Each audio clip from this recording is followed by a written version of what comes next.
Welcome to CSR Boardroom Dialogue. I am Apresh Mishra from India CSR. CSR Boardroom Dialogue is a series of conversations with business and CSR leaders about CSR spending, the journey, agenda, and vision and goals about a particular company. We want to understand what goes on inside the heads of the business and CSR leaders when they plan, they execute, and they measure the impact of CSR projects.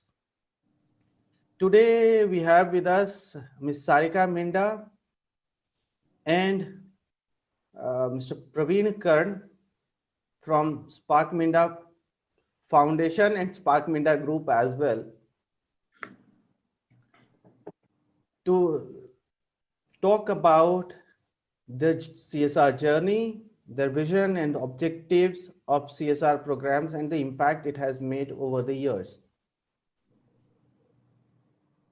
My first question to Mr. Praveen Karn is, can you please tell us about your company's business in India? Sure. बहुत बहुत धन्यवाद अप्रेश जी आपका. My name is Praveen Karn. I represent Spark Minda Group for corporate social responsibility and also corporate communication function. I'll tell you about my group. The group was established in the year 1958. It is an automotive component maker company, and it has a robust manpower of close to 16,000. Different parts of India, majorly in Maharashtra, UP, Tamil Nadu, Uttar Pradesh, Uttarakhand, and a few factories in Haryana and Delhi NCR as well. The turnover of the group is 3,750 crores. We are operating in 5 countries, including some of the ASEAN countries. We have 33 plants worldwide. Other than India, we have majorly our presence in Vietnam, Indonesia, Uzbekistan, and Japan. We supply our components to majorly to two-wheeler, three-wheeler, four-wheeler companies. Also, some of the products to the segments of agriculture. So that's the legacy of the automotive for the group, and we are one of the listed company also, the Minda Corporation, which is the parent company, which is listed in Bombay Stock Exchange and also in National Stock Exchange. So that is the introduction of the organization. Last thing which I would like to mention about the organization is the company has a DNA of corporate social responsibility. We believe in giving back, and with the concept of a value-driven philosophy, we strongly believe that inclusivity, inclusive development, and working with people is very, very important. Thank you. From here, let me bring in Ms. Minda. Ms. Minda, can you please brief our viewers on the CSR efforts that has been taken by your group over the years? Good afternoon, everybody. See, the group has the legacy of community development since decades. It's since 1982 that the establishment of Moga Devi Charitable Trust was done. And it's that time that we've been always in that we always wanted to give back to the society in whichever way we can. Our motto and our effort has been to reach to the maximum lesser privileged section of the society. The values are which have been have been here in the group since the beginning. These are the values which have been given to us since the beginning from my father-in-law. As I mentioned you, since 92, trust was made. And on those lines, we also developed this, we also made this Spark Minda Foundation, under which we have different, under which verticals we work is like education, livelihood, health and well-being, empowerment of PWDs, community infrastructure, and environment. Under these areas, we have different programs in five different states like Uttarakhand, Haryana, and Tamil Nadu. So these are the efforts which we've been continuously doing in CSR, and our main aim, as you asked, that is to how we can give maximum back to the society. So, can you also outline your CSR journey over the last 3-4 years and the nature of impact it has made?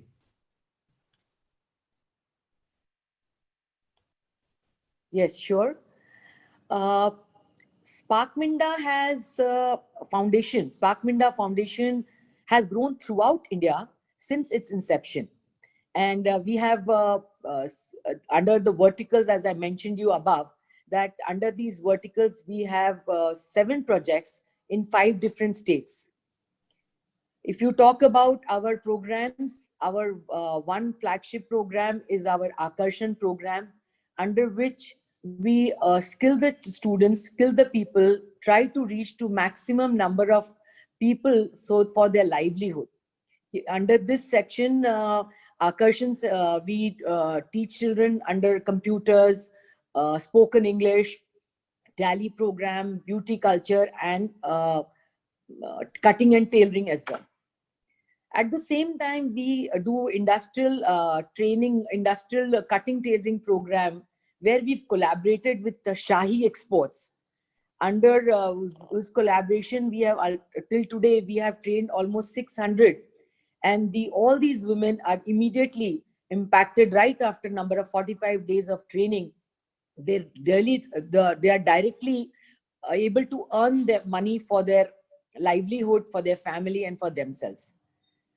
Our other programs is we have extended our programs for PWDs, where we provide aids to the PWDs. And we started this journey from Indonesia, where we did around 529 limb fitments.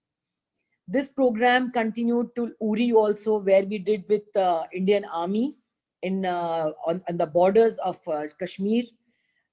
We tried our best. This was done on the borders where the people were injured by bombarding.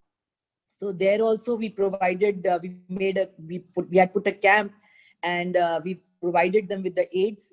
We also continued this program at Maharashtra. We put our camps in Maharashtra as well as Vietnam. In Maharashtra also we've done camps, and till today I'm happy to announce you that we've catered to around 7,800 people. We not only believe in just giving them aids, actually, we believe in empowering them. Our main motto is to how to empower the PWDs as well. Our one great achievement was in year 2018 in Maharashtra, where we set up our own camp, own center, which is under the head of Saksham. Here we do regularly limb fitments, and we provide them with aids.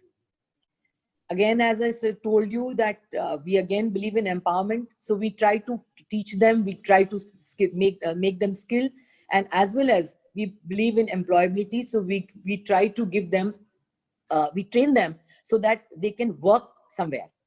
We believe in employability as well. Another program is our Shakti program, where we've empowered almost more than 3,000 women, and where we've created awareness to them regarding family planning, menstrual hygiene, and we've registered this program with UNO, with Every Woman, Every Child initiative. Our initiative is the prison initiative, where we've worked with Prison of Authorities of India. Here we train the inmates, and the best part about this program is, after skilling them, whatever they earn in the prisons, part of it goes to the victims as well. So this is the delicacy of this program. Our infrastructure facilities is benefiting around 10,000 people annually, and our environmental protection program has also helped us to reduce carbon footprinting and help restore the of the environment as well. So the few programs which we do, and this is how we work actually. Okay. Praveen ji, we talk a lot about CSR projects, activities, and also the outcomes. But how should we ensure sustainability of the CSR projects? And what strategy do you think the companies should take to ensure that the CSR projects are sustainable? And do you have any such initiative? Sure. Thank you very much for the question, Krish. Sustainability is a very big terminology to our understanding, and anything which is not sustainable will not make any sense or impact. That's short term. So one should envision for long term. Once you talk about the corporate social responsibility program, there are few things which are very, very important to make that program sustainable. Number one, the need, which has to be assessed. What happens generally, we have seen that majority of the organization decide in the boardroom that what should be their thematic area of intervention, and it trickles down from the boardroom to the CSR team, and then CSR team implements it. So my first observation with working in this development sector is that the need assessment has to be done by the CSR team at the grassroots level. And whatever has been identified, that identification should be given back to the boardroom to brainstorm that X is the need and Y should be the program. Today, for majority of the organizations, it's vice versa. It's on the opposite side. It's not going like, one-way communication. It's just a one-way communication. It has to be a two-way communication. So that's my first thing, first point, first suggestion to make any program sustainable. Second, participatory development. When we are talking about participatory development, I would like to reiterate on the point PPP, where public-private partnership, people-private partnership, panchayat-private partnership. I would like to use all such P, which is going to be significant for us to make that program sustainable. It just doesn't work that you develop the program and you do not talk to the community, you do not go to the panchayat, you're not speaking to the panchayat representatives, community, and then you simply do the program in isolation. It's not going to be workable. So to ensure the workability, all P's have to be involved. That's the second key to make the program sustainable. The third important thing is collaboration and partnership. See, I can be an expert for something, but I may not be the expert for everything which is desired for the program to be successful. Therefore, I have to look at some of the potential partners to leverage strength, to exchange the strength which may value add my program and to their program as well. We have done a lot of partnerships and collaborations. We have close to 35 partners across India, and some of the international partners also for different programs, majorly for healthcare, empowerment of persons with disability. And we are also going to undertake few more partnerships in the time to come with the prison authorities of different states, starting from Haryana. So we strongly believe that partnership and collaboration, which has also been indicated by United Nations as 17th SDG, Sustainable Development Goal, which is known as Partnership for Goals. So the 17th SDG has to be kept always in mind for ensuring any of the success of the program. The last thing which I understand with my exposure is about the CSR program's exit plan. You cannot be available for every time, everywhere. So whenever you are developing a program, from the starting point of need assessment to implementation to participation to review, monitoring, collaboration, what is your exit plan? If you are not there, who is going to take care of it? Out of all the P's that we have talked in the beginning of the response to this query, this question, which P is going to take over that program to sustain it? You cannot be available for every time. You are also dependent on various external factors. For that reason, you are dependent on the resources to be supplied. Sometimes some of the corporates may back out. They may not be having funding. Sometimes some people will not be available who are the resources for your program. Some of the NGOs may pull themselves out.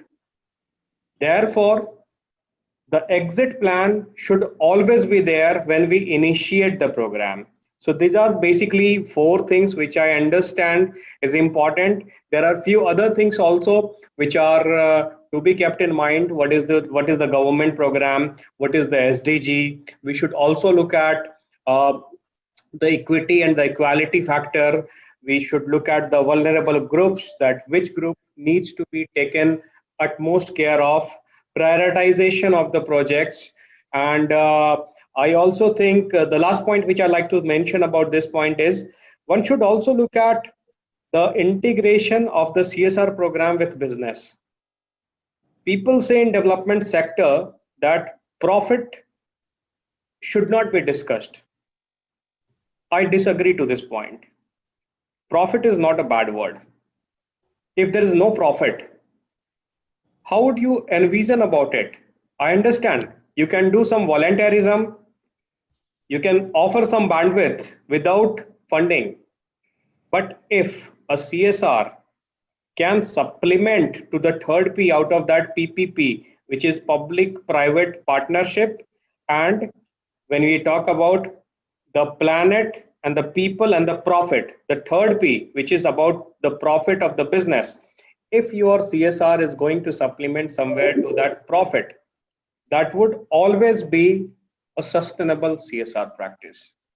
I'll stop here with this response. I am just extending this question further.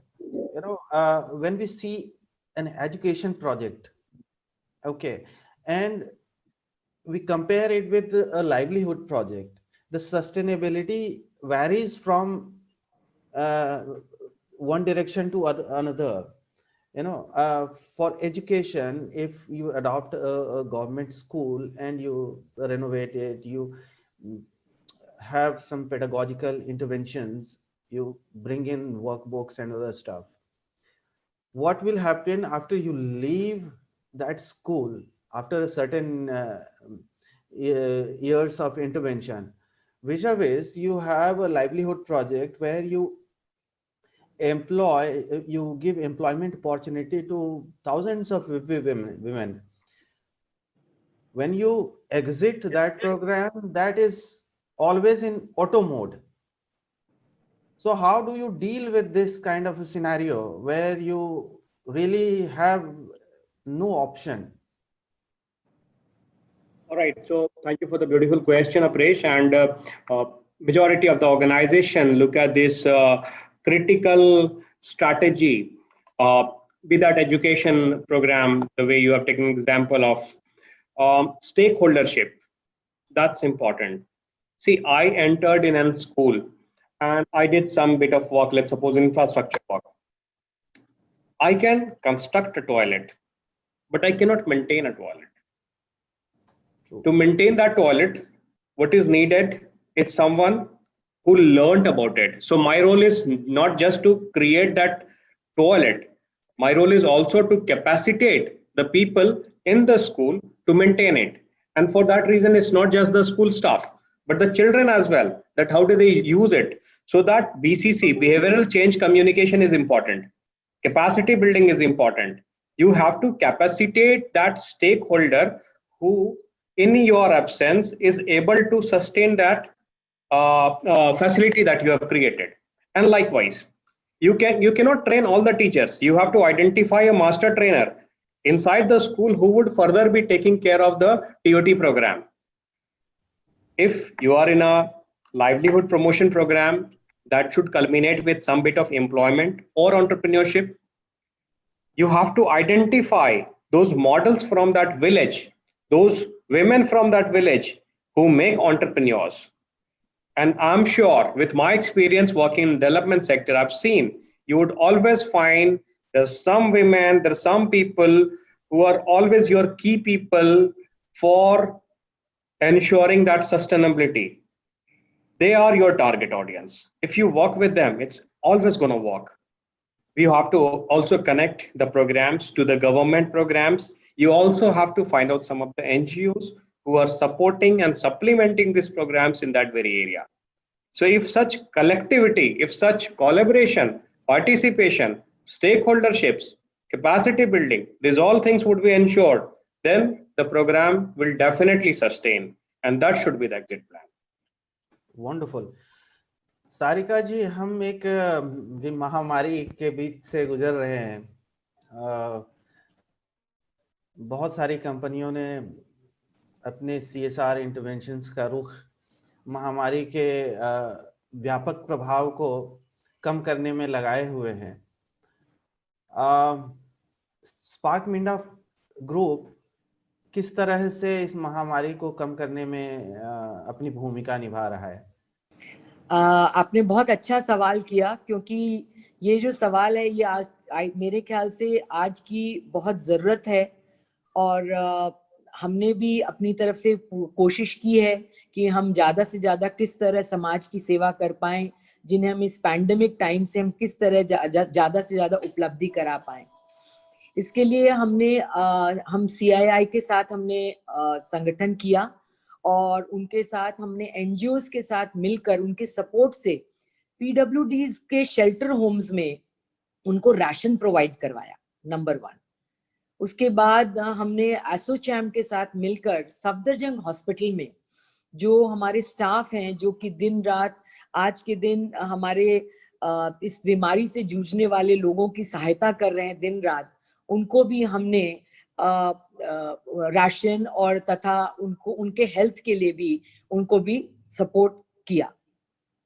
इसके साथ महाराष्ट्र में we provided around 19,000 packets to the community, food packets to the community. We collaborated with the Indian Army also, where under the Sadbhavna project, and we distributed ration and medical kits around 300 लोगों को जो कि isolated border village में isolated border में के village में रहते हैं, जो कि around 300 feet ऊपर रहते हैं। इनफैक्ट आपको मैं थोड़ा सा ब्रीफ करूंगी इस प्रोजेक्ट के लिए, क्योंकि ये प्रोजेक्ट हमारा ड्यूरिंग 15 अगस्त के होना था, और इस समय पे यहाँ पे इतनी तकलीफ थी कि आर्मी भी नहीं पहुंच पा रही थी due to bad weather conditions. तो हमारा ये प्रोजेक्ट डिले हो गया। तो वहां पर जो उपलब्धि हमारी आर्मी ने हमसे करवाई, उसके लिए हम बहुत आभारी हैं। साथ ही हमने इसके अलावा हमने मास प्रोडक्शन भी किया। हमारे जो प्रोजेक्ट ऑफिस में हमारे जो महिलाएं काम करती थी, जो कि जिनको लाइवलीहुड की परेशानी हो रही थी, तो उनके सहयोग से हमने मास प्रोडक्शन किया, keeping all the norms and all the precautions in mind and as per the desire. उनको हमने मास प्रोडक्शन भी किया ताकि उनका आमदनी का जरिया और उनका रेगुलर चल सके। इसके अलावा हमारा आकर्षण, जैसा कि मैंने आपको पहले भी बताया, हमारा प्रोग्राम है जो कि हम फिजिकली करते थे। ये हमारा फर्स्ट एक्सपीरियंस था। इस पैंडेमिक ने सिर्फ हमें बहुत कुछ सिखाया भी है, हमें इस वर्चुअल की निपुणता सिखाई है। मैं खुद भी या और भी लोगों से या और बच्चे जो कि जानते नहीं थे, बिकॉज हम आज तक सब कुछ फिजिकली करते आए हैं, तो इस पैंडेमिक ने हमें कुछ इस बात का बहुत अच्छा ज्ञान दिया कि हम किस तरह वर्चुअल क्लासेस शुरू करें। तो हमने वर्चुअल क्लास का भी एक्सपीरियंस किया, और इसमें हमें बहुत सहायता मिली, बहुत सहयोग मिला हमारे लोगों का, और हम इसमें 600, we could reach 600 people. That was a good achievement and great achievement and great support by the people, by the students, by men, women, and every people that they came, they learned, and at the same time we certified them also, and we did virtual convocation. So this was also a great achievement, and our second batch has also now started with our first experience and first achievement. So these are the kind of things which we've been doing for this COVID time. But I would request everybody that whatever more we can do for the society, because this is a time of need, and I think the corporates can come forward more and more and be of a great help to the people in need. So that's all from my side. Coming to the supplementary question and the COVID only, in the post-COVID world, most of we've witnessed reverse migration happening from the urban conglomerations to rural parts of the country like Bihar and Jharkhand and UP and all. How do you see it affecting the business as usual for the corporates? And how do we ensure a sustainable livelihood for these migrant laborers going back, or re-employing them in the factories and wherever they belong? May I answer this question, Avresh? Yeah. Okay. So in the first quarter of the current financial year, when the pandemic affected globally, we observed that India was also not left out, and India also has got the impact. And we found that a lot of people who are working even with our group, they started migrating back to their hometowns, their villages, and all. So certainly, the business, the manufacturing had also stopped because of the government mandates. People were also moving out, and the demand of the customer was also not there because the world had stopped, the country had stopped. There were no manufacturing, there was no sale, nothing. So literally, if the economy got stopped, the life was also impacted. I rather say the life stopped. Those who are having uh, some saving, they could sustain for a few days. They stayed in the uh, cities where they're working, but ultimately they ended up with no solution rather than going back home. We, during our pandemic period, tried reaching to our workers across, and we also tried to help them to the best potential way. Not only the community, but our own people who are struggling for survival, they were also handholded. They were also provided with various types of support, be that a ration kit, be that a stay arrangement for our persons with disabilities, and many other ways. Challenge was there to get them back.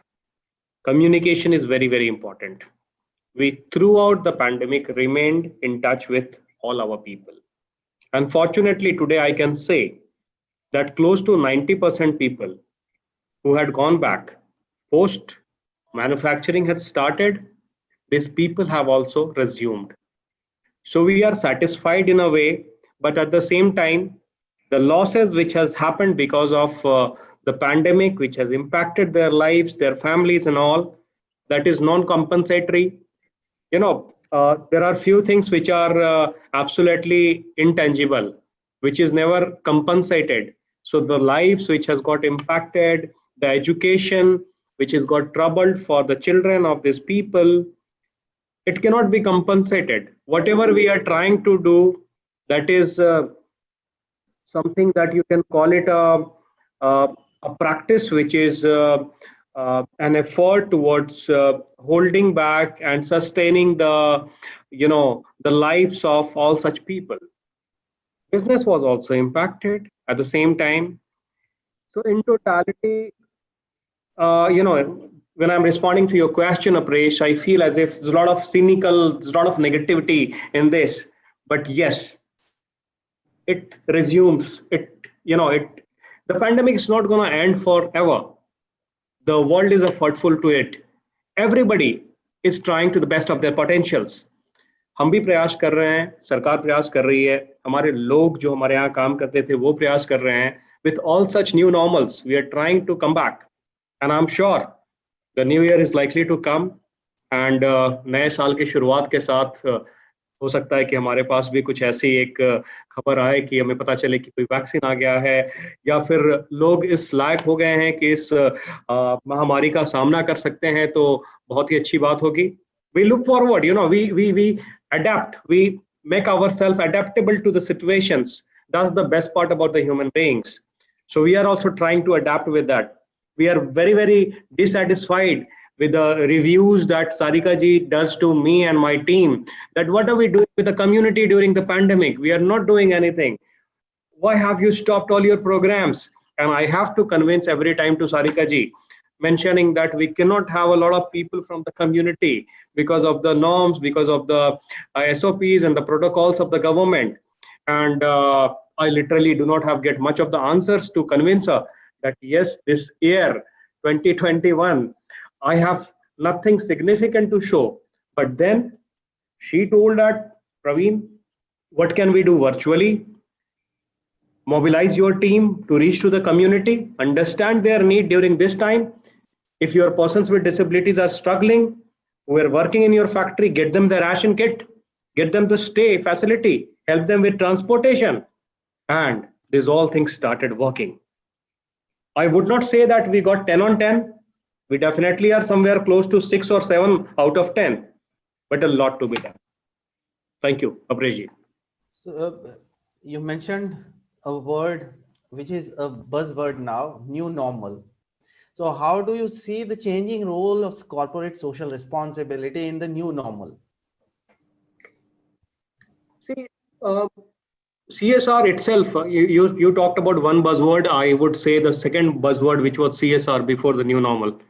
The entire country was talking about it, including the finance minister to the prime minister and whosoever, everybody's talking about CSR. CSR has an onus. When we talk about CSR, we generally think that we talk about that 2% thing. No, it's not about that 2%. It's about the balance 98% also. It's just not about that 2%. How do you do your business? That's important. Gone are the days when business used to stay only for the profits. Today, the business stay for their sustainable growth with inclusive development of people and planet. We strongly believe that with this new normal, which is expected to happen, CSR can actually do quite a few definitely good jobs. Where again, I would reiterate on the point where we are talking about partnerships and collaborations. That's the key. We need to reach to the government, work in a close coordination with the block representatives in the rural areas, district administrations in the urban areas, and also with the state government and central governments if needed. So whatever mandates that the government is placing, the corporates can ensure their facilitation to achieve those mandates. I mean, for that reason, whatever precautions the government is saying that one should take, such all precautions should also be told by the corporates for the people. That's also a CSR. I'll hold you here. My question was about the priority areas, evolving new priority areas in the post-pandemic world. For example, we witnessed the crumbling public health infrastructure in the country, and all of a sudden, most of the CSR funds were diverted towards PPE kits. You have ventilators, funding the ventilators, and then also supporting the healthcare workers. And on the other hand, we had organizations supporting the food distribution and providing ration kits to the needies in the pandemic. What are the new evolving priority areas post-COVID world? These are all short-term. In the mid-term and long-term mitigation efforts, what are the priority non-health areas? Right. Certainly, rightly said by you that healthcare is definitely the topmost prioritized area. But what I found that again going to be the second most significant area of intervention is the skilling and livelihood promotion. See, with the new normal, there are new varieties of jobs which are created to ensure the requirements of the pandemic. We are not ready for that. If there is something in healthcare, we need to train people for healthcare also, for which the skilling of these people would be required. Likewise, I strongly believe that based on the demand, the supply side should also get ready. And whatever is the need in terms of skilling, likewise, the supply from the corporates or NGOs or government should be prepared. That's the preparedness. It always works on a demand and supply theory. So there, whatever is in demand has to be supplied. So in that way, if you look at, I just definitely think that prioritizing skilling and some of the livelihood promotion programs, employment, employability, entrepreneurship, these all things will play a very, very important role. Okay. We know about the statistics. यदि आप अपने देश के आंकड़े को देखें, जो सांख्यिकी आंकड़ा कहता है कि भारत दुनिया का सबसे युवा देश होने वाला है. So we have a big majority, close to more than 60% of the population is going to be in 18-25 age group. तो उस एज ग्रुप के लिए जो सबसे ज्यादा इम्पोर्टेंट है वो है उनकी कौशलता, वो है उनका तकनीक, वो है उनकी क्षमता. और ये सारी चीजें उनके पास होती हैं तो निश्चित रूप से कल जब सस्टेनेंस की बात होगी, कल जब लाइफ को एक ट्रैक पे लाने की बात होगी, तो इन स्किल सेट्स का काफी खास रोल होगा. This is how I think. Going back to Ms. Minda, ma'am, we have learned about your priority areas for the last so many years working in CSR and helping the communities. Going forward, what would be Spark Minda's CSR objective or the agenda? Or what is your vision actually for the future of CSR at Spark Minda Group? I can tell you that I think no organization can get a success without a vision or a mission. So first of all, I think a mission and a vision both parallelly is very important. Like the same way we as the Spark Minda Foundation also, we had also created our mission and vision for year 2020, which by the God's grace, we could attain it. And as you know that by creating such kind of mission, we can always achieve some goals. So attaining the goals, these are mandatory things which have to be done. But nevertheless, we are never confined to our whatever we plan.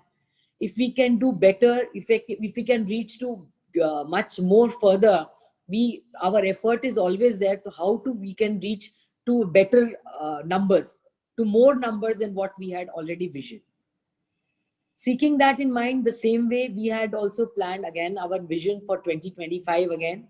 We have planned it. Once in the coming years, once the company will expand, definitely we will also refine in our CSR. Our first aim for the Shakti program, as I mentioned you, that we have reached to around 3,000 women. Now we are looking forward to reach to more than 3,000, which is around 5,000 to 6,000 in the coming future time. Our main aim, as I always told you, that we want to reach to the maximum number of women, adolescents and men. So our Shakti program, our Akarshan programs, these help us to reach to maximum number of them. This was regarding Shakti program. Our PWD program, Yes, as I told you that we've already done around 7,800, but now our aim is to reach to more number of people, maximum number of people, and to reach to the maximum isolated areas, where we can reach to the isolated areas and reach to every single person who who needs a limb or who needs an aid, because our main motto is to for the employment, for their self-respect. It's not only just ability or just mobilization. So we are looking into that also. We have greater targets to reach. Another one thing which we are looking forward, that one Saksham center we already have in Pune, but we are planning to have another Saksham center coming forward in UP state. So there also we are looking to reach to much more number of people. And at the same time, for the livelihood program Akarshan, here also we want to increase our Akarshan, not only confined itself to 5 states. We are looking to more number of states to reach to more number of people, give them more opportunity of livelihood. And last but not the least, we want to maximize our positive impact. All our programs, we want to have positivity, we want to give the positivity to the community, and we want to ensure that we reach to all our stakeholders, and our vision is to how we can give maximum back to the society. So that has been our holistic approach, and that's been always our, that's the legacy which we bring forward, and that's a DNA in us, that we, how we can give maximum. Whatever numbers we have done till today, we would like to definitely multiply it to a different level and give back to the society the most what we can. So that's all from our side. And I just wish and I pray to God that that God always हमारी ऐसी बुद्धि और ऐसी क्षमता बनाए रखे कि हम ज्यादा से ज्यादा समाज को अपनी जितना हम दे सकते हैं उतना हम दे सकें और कर सकें उनके लिए. This is what Spark Minda has been always, that's been the motto and that's been the line, that how we can give back to the society. It's been wonderful learning about Spark Minda's CSR initiatives from you, ma'am, and also Mr. Kard. It has been wonderful knowing about the CSR journey and the goals that he has set.